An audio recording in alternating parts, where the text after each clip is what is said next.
Speaker. Mr. Speaker, this PPPC government likes to shout to the top of their voices that the coalition doesn't like sugar workers. But sir, let me set the record straight. Mr. Speaker, we have no problem with the sugar workers. We were right-sizing the industry in the interest of the very workers and our country. However, sir, we question the waste and mismanagement of the spending of billions of dollars on GUYSUCO because we care about the industry, sir, and its sustainability. And Mr. Speaker, we will continue to question the poor management and gross incompetence of this government when it comes to GUYSUCO, after knowing for a fact, sir, what the VP Jack Dio did at Skeldon with that failure of a project, Mr. Speaker. Sir, we cannot run from it. GUYSUCO is failing miserably under the PPPC. It failed and was almost completely destroyed prior to 2015. And yet again, GUYSUCO is on its dying bed in 2024. And here are the facts, sir. From 2019, under the coalition, APNU AFC, which was the last full year in office, GUYSUCO received and produced the following: $4 billion. You need understanding, Honorable Sony Parag. GUYSUCO made 92,246 metric tons of sugar, sir. Mr. Speaker, when compared to that of the PPPC in 2023, GUYSUCO received $6 billion, which was spent, and we see a major decrease, sir, with GUYSUCO only making 600,000 metric tons of sugar. Yet again in 2024, GUYSUCO will receive $6 billion. Mr. Speaker, we don't have a problem with the PPPCs obsessed with those projects that are failing, Mr. Speaker, because they for themselves are failures altogether.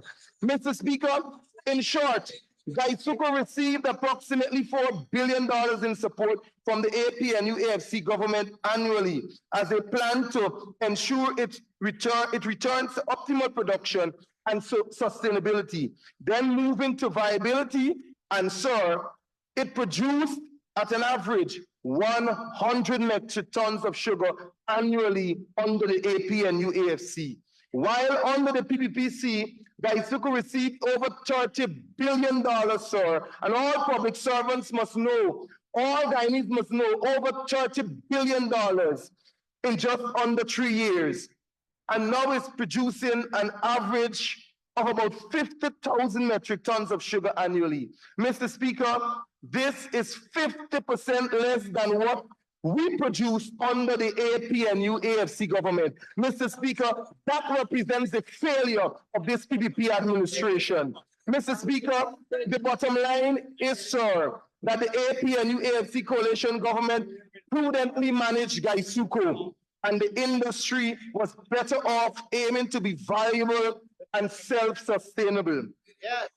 That is what the PPP must tell Guyanese, Mr. Speaker. And I challenge the Honorable Zulfikar Mustafa, when he comes, Mr. Speaker, to admit that GUYSUCO was better off under the APNU AFC, Mr. Speaker. And not to speak about that failure at Rosal, where he pumped billions of dollars, Mr. Speaker, only to produce 1,030 tons of sugar, Mr. Speaker. Mr. Speaker, instead, the Honorable Minister with the responsibility for finance came to this house and said sugar expanded by some 28%, sir, when in fact sugar production took a drastic decline from the last complete year of the coalition, where in 2019, like I said, we produced over 92,000 tons of sugar, Mr. Speaker. Now, sir, in 2022 and 2023, GUYSUCO produced 47,000 metric tons, sir, scrape of 53,000, sir,